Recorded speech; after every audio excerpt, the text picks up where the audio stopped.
All right, welcome everyone. Let's deep dive straight into the Tibetan Book of the Dead. We've got a pretty diverse range of sources, YouTube videos, articles, ancient commentaries. And today, we're going to try to help you understand not just what it says, but why it's so relevant, even if you aren't, planning on dying anytime soon. And that's really the key. This book, it's not just about death.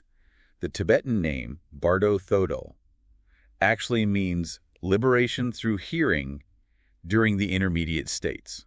Intermediate states. Okay, that's interesting. Yeah, so it's more of a guide, a guide for navigating these transitions, understanding consciousness, that kind of thing. So it sounds like we're talking about more than just what happens after, Right, exactly. The book identifies 6 bardos, 6 transitional states. 6? Yeah, and only one of them is directly related to the moment of death. Okay, so what about the other ones? Well, we experience those in everyday life, the dream state, deep meditation. Even right now, like in this moment of awareness, you're in a bardo. Whoa, so we're always in some kind of transition. You got it. Always. That's kind of a huge idea, isn't it? It is. But before we get too deep into that, I have to ask about this whole hidden for centuries thing. Like, why was this book kept secret for so long? Well, it's part of a tradition. Terma teachings in Tibetan Buddhism. They're basically hidden, sometimes literally hidden, until, the world's kind of ready for them, That's kind of wild. It makes you wonder why now is the right time. Right. Exactly. Okay, so we've got bardos all around us, ancient secrets being revealed. What exactly I Gasaba Bardo, like in simple terms? Think of it as an in-between state, like a gap between one experience and the next. We tend to just think about the one after death, the bardo of death. Right. But the Book of the Dead says we're constantly moving through bardos. Every moment, every change, it's a bardo. So how does that change how we should see our lives?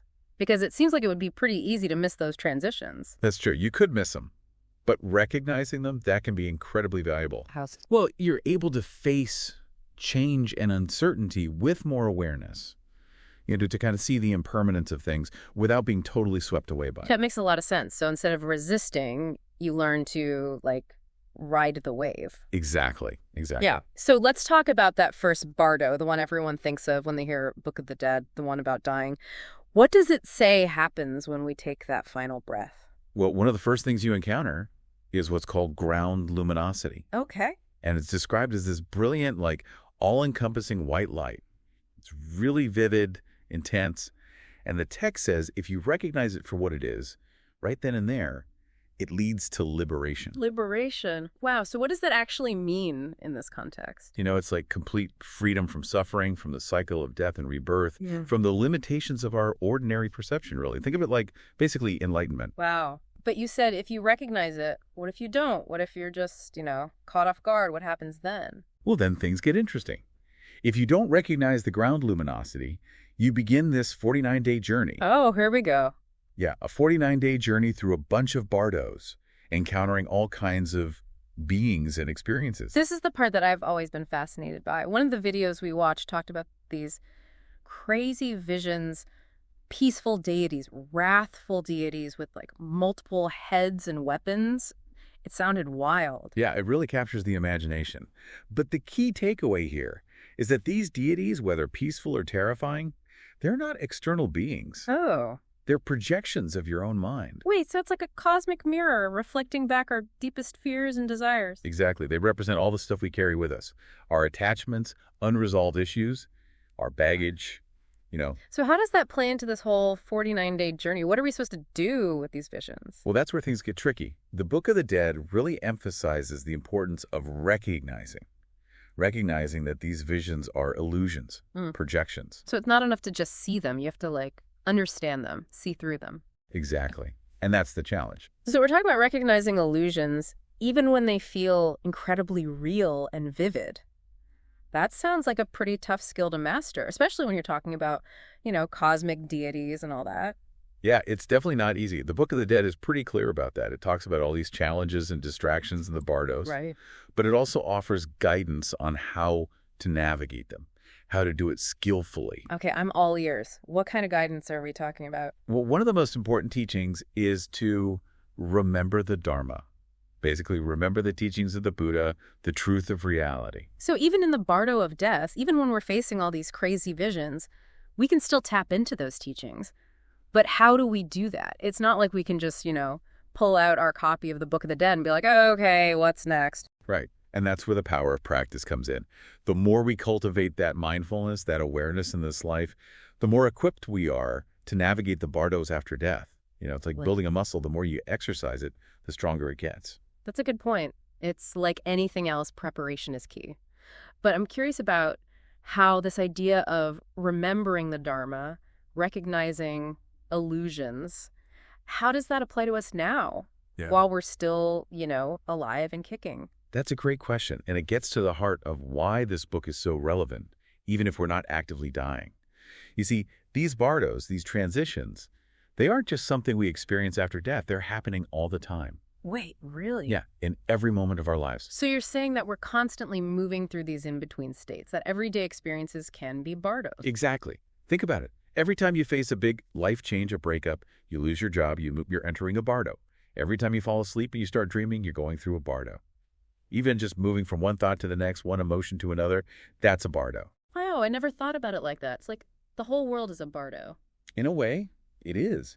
And just like in the bardo of death, the key is recognizing these transitions, seeing them for what they are, temporary, impermanent states. And just like the Book of the Dead tells us to remember the Dharma in the face of death, we can use those same teachings to navigate the challenges in our everyday life. Okay, so how does that work in practice? Like, give me an example. Sure. Let's say you lose your job. That's a big transition, right? A bardo. It's easy to get caught up in all the fear, anxiety, uncertainty. But if you step back and you recognize that this is just temporary, just a passing experience, it can help lessen the hold those emotions have on you. It's like those deities in the bardo of death, you realize they aren't real, just projections, and they lose their power to scare you. Exactly. It's the same principle. Instead of getting totally identified with all our thoughts and emotions, we can learn to observe them with a sense of detachment, see them as impermanent, always changing. That sounds a lot easier said than done, though. How do you cultivate that kind of detachment, especially when you're going through something tough? It takes practice, definitely. But one of the most helpful tools is mindfulness. Mindfulness. Yeah, the more we cultivate that awareness of our thoughts, emotions, even our bodily sensations, the more we start to see them as passing things rather than these solid, unchanging realities. So it's about creating space between ourselves and our experiences, not getting so caught up in the story. Exactly. And that space, that awareness, that's where we can tap into the Dharma, those core teachings that guide us through any transition, really. This is all starting to make a lot of sense to me. Yeah. So by recognizing these bardos, by remembering the Dharma, by practicing mindfulness, are we saying we can navigate life's ups and downs with more skill and, less suffering? That's the idea. The Book of the Dead isn't just this morbid guide to the afterlife. It's a powerful tool, a way to understand the human experience, a way to wake up to the true nature of reality. This is all so fascinating. I'm sure our listener is starting to see how all this connects to their own life. But before we get too far ahead of ourselves, let's take a quick pause, let all of this sink in. We'll be right back with even more insights from the Tibetan Book of the Dead. And we're back. It's amazing how a book supposedly about death can teach us so much about, life. It really is remarkable how it challenges our ideas about both. Provides a new framework for understanding, I think. For sure. So we talked about recognizing illusions, remembering the Dharma, and cultivating mindfulness. But I got to ask, what does the book say about the actual, dying process? What happens after those 49 days of bardos? Right. Well, that's when we enter the final bardo, called the bardo of becoming. The bardo of becoming. Yeah, and this is where, according to the text, your consciousness chooses its next rebirth. It's based on karma. Okay.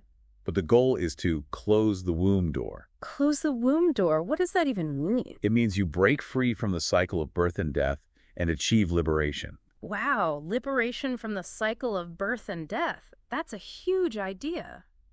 What does that even look like? It's hard to describe, with words. Yeah. It goes beyond our normal way of thinking about reality. But the Book of the Dead, it gives us some clues. Okay. It emphasizes recognizing the true nature of mind, seeing through the illusions that keep us trapped in suffering. So it's not just about, avoiding bad karma and getting good karma. There's a deeper level of understanding needed. You got it. It's about recognizing the inherent emptiness of all phenomena, that nothing really has this fixed, independent existence. Okay. And according to the book, that's what liberates us from this cycle of birth and death. That's pretty deep. But how does any of this apply to us? Like right now, we aren't in the bardo of becoming at this moment. True, but those same principles, they can be super helpful in our everyday lives. Hmm. Think about how often we get caught up in our own stories, our desires and aversions, our own limited view of Oh, things. all the time. It's like we're constantly making our own little bardos, It's personal hells almost. exactly. And just like in that bardo of becoming, freedom comes from recognizing those illusions, seeing through the stories we tell ourselves, and letting go of our attachments. So even though we're not choosing our next rebirth right at this second, we're always making choices that, well, shape our experience. That's a really good way to put it.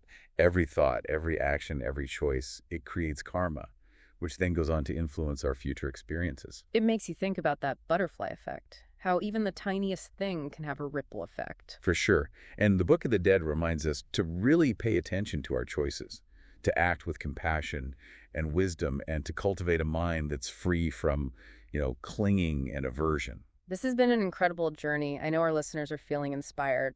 But before we go, what's one key takeaway you hope people remember from this deep dive into the Tibetan Book of the Dead? I think for me, it's that death isn't the end. It's a transition, a transformation. And by understanding this process, by exploring those bardos and what they teach us, we can learn to live more fully, more meaningfully, right here, right now. That's beautiful. It's like the Book of the Dead isn't just about dying. It's about waking up to how precious life is. And for anyone who's feeling inspired, I encourage you to dive into the Book of the Dead yourself. It's a journey worth taking. Thanks for joining us on this deep dive.